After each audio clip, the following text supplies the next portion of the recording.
susunod, ito maliwanag. Sa susunod na may gumawa ng fake ID, fake na diploma, lahat ng uri ng fake na imprenta sa barangay mo, kasama ka na sa kaso. I think ito, this is good enough. This is our statement once and for all sa buong buhay ng mga taga Maynila. Walang nagsawata niyan, puro picture taking lang ang nangyari niyan. So pag hindi mo inikutan ng inikutan niyan at nag-i-exist yan, ibig sabihin kasapakat kayo. Now it's your obligation. Thank you for your information. Akin na yan. Akin na. Ang barangay ko ay hindi po nagpapagawa sa mga... Basta, ganito yan, Chairman. Na-imprenta kami ng fake na resibo ng gobyerno. Fake na resibo ng gobyerno. That is beyond comprehension. That is too much to ask for the people of Manila. O ngayon, wala kami bibigyan ng business permit na imprenta ng kung ano man unless specific printing. O, mag-print kayo ng tarpaulin, papayagan namin kayo. Magtinda kayo ng libro, papayagan namin kayo. Pero any other printing, ayoko. Ayoko talaga. Today, ngayon, araw na itong tuldok. Tapos na ang lahat. Kaya pag may nag-exist, ito mga pulis, magdaluyo. Ha? Para malaman ninyo, ito siya para malaman ninyo. Yung ilang pulis, natataranta ba kayo?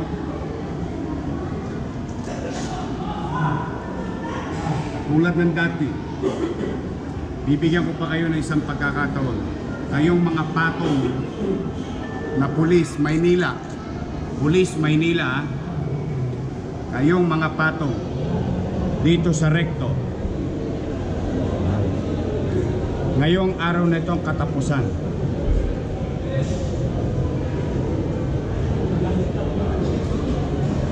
pagka hindi kayo tumigil, ang susunod kong i-raid presinto. Pupusasan ko kayo sa mata ng publiko na kung saan ikahihiya ninyo habang buhay kahit pamilya nyo, you will be disowned. Ulitin ko ha, Police Maynila, Police Maynila, Manila Police District, na patong sa illegal na imprenta dito sa rekto. Yumaman ka na. Panahon na, itiklop nyo la mesa. Hindi nyo na kami matutulong, guys. And this is it for you. I think hindi na kami nagkulang ng paalala. Lumalag ka tayo, Chairman. Ayaw ko. Pag hindi na i-report sa amin at pag netizen na nag-report sa amin at ni-raid namin, kasama ka na, Chairman. That is negligence on your part. Kayo mga pulis, ulitin ko ha, Police Maynila, Manila Police District. Alam ko nanonood ka, nanonood kayo, at mapapanood nyo to. Huwag kayong tatawag kahit kanino, dahil tapos na ang lahat. Tapos na ang lahat.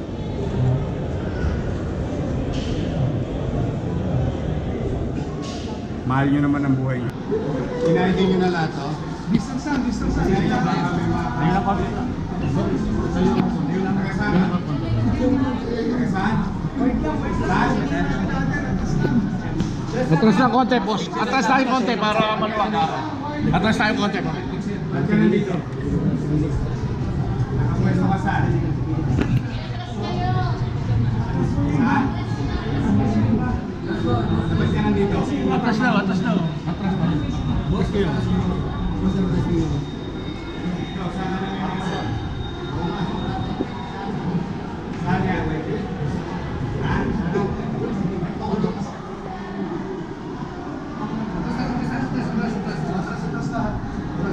Masabi sila kayo. Bukalan tayo po sila. Ikaw, taga-sama. Anong ginagawa mo rito? May pinsan po ko dyan, tapos may pista po kami sa harap na isutan. Frame po ginagawa namin. Frame. Ba't ka nasa labas? Wala ka sa tulog ng tindahan. Hindi nasa, ano lang po kasi, yung ano lang po namin stand, pinasok ko lang po. Kaya yun na, kasama na rin po. Gago, fixer ka. Sinungaling ka pa. Hindi kayo titiyo.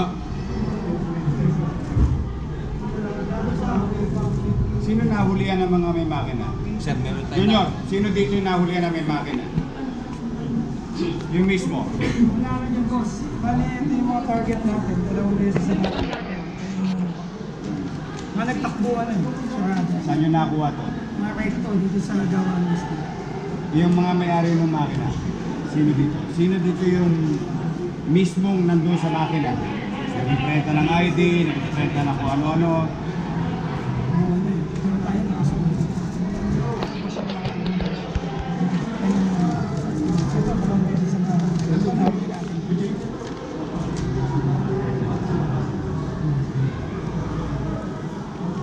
Si Alfredo, yun yung pinasok natin ng last kasama yung pinatrabaho mo yung senior citizen.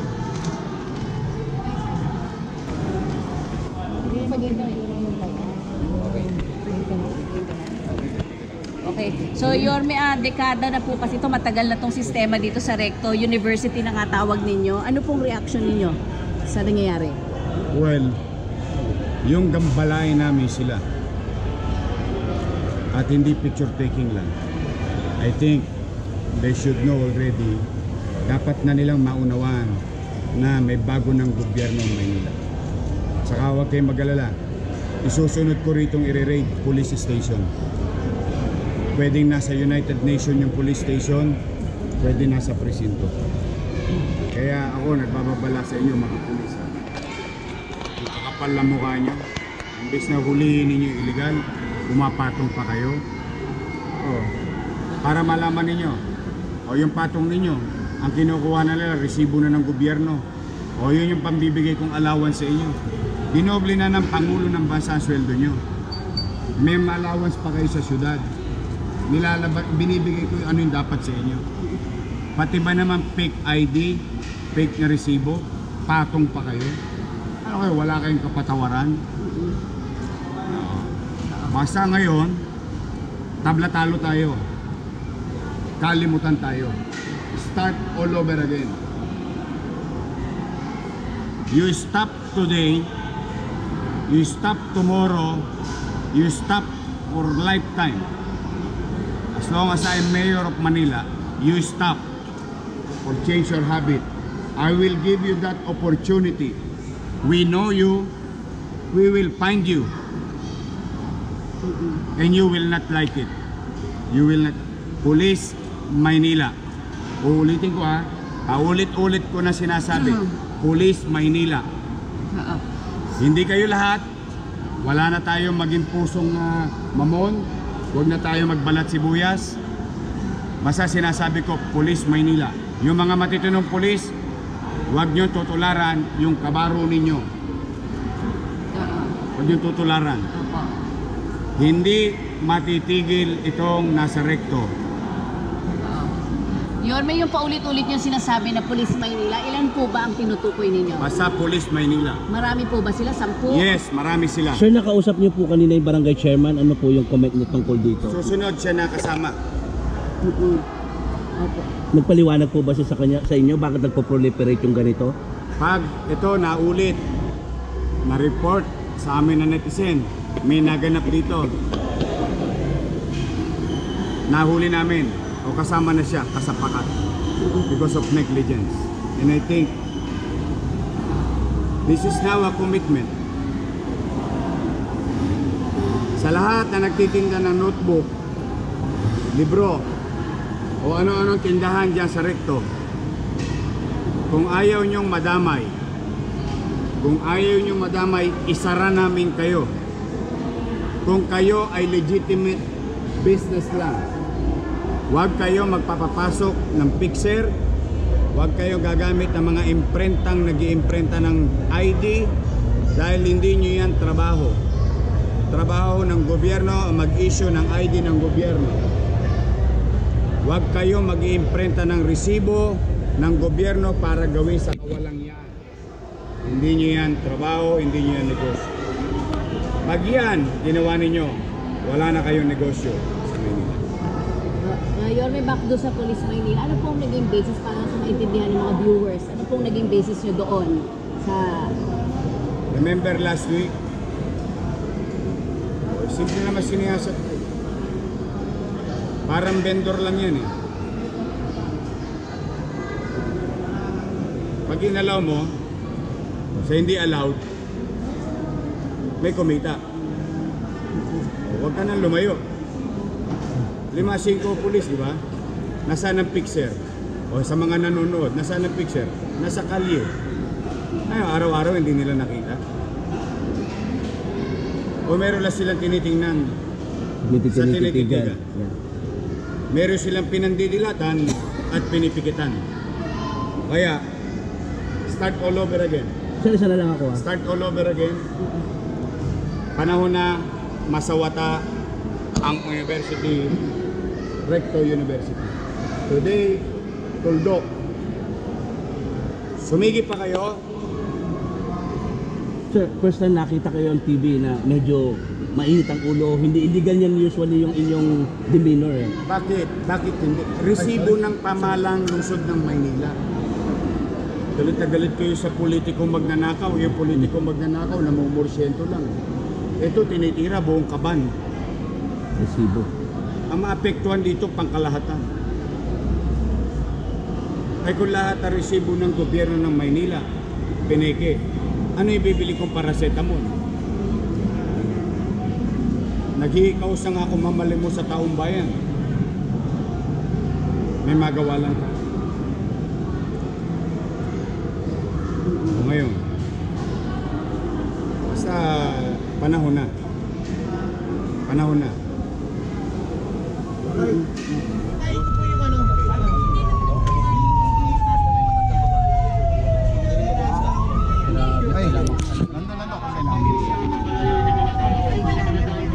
Ay, yung camera. Tignan mo naman. Yan, nakaka-forma ka. Kami. Isang korporasyon namimeke rin na resibo. Yung isa naman, Department of Education, magawaran ng edukasyon. Tinutulak ako ni Rolly. Magawaran ng edukasyon. Nauna akong daw sa Selyo. Ito, selyo na isa. Kaibigan ko yung tumatatik. Narinig ko. Kaibigan ko. Para mag-appeal doon na ang kanilang resibo ay genuine, no? Siyempre, pag nag-submit yun sa Bureau of Internal Revenue sa ating pagbabayad ng taxes, makakabawas sila. Sige, kami. Yan, ganyan lang sir. Yan. Department of Education, magawaran ng edukasyon. So, biskado na to. Lahat. Kasi computer, Basta kaya natin ang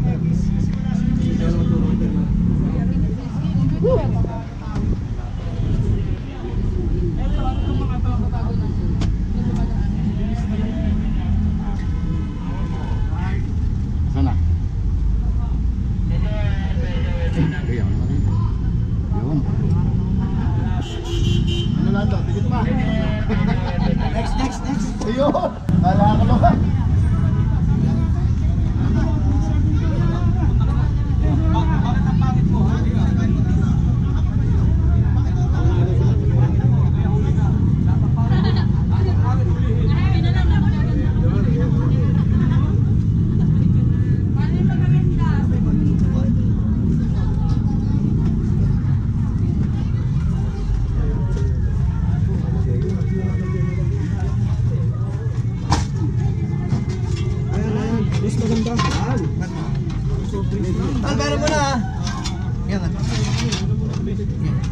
Yan ang maganda. Ayan, ayun. Mas mabababilis. Iwas na sa kanan. Ayan. Saan, pero muna. Di ba sir? Ano?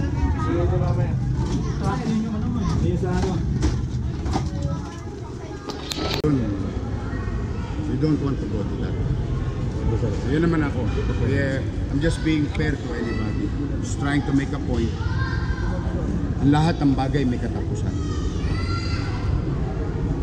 Hindi pwedeng panghabang buhay.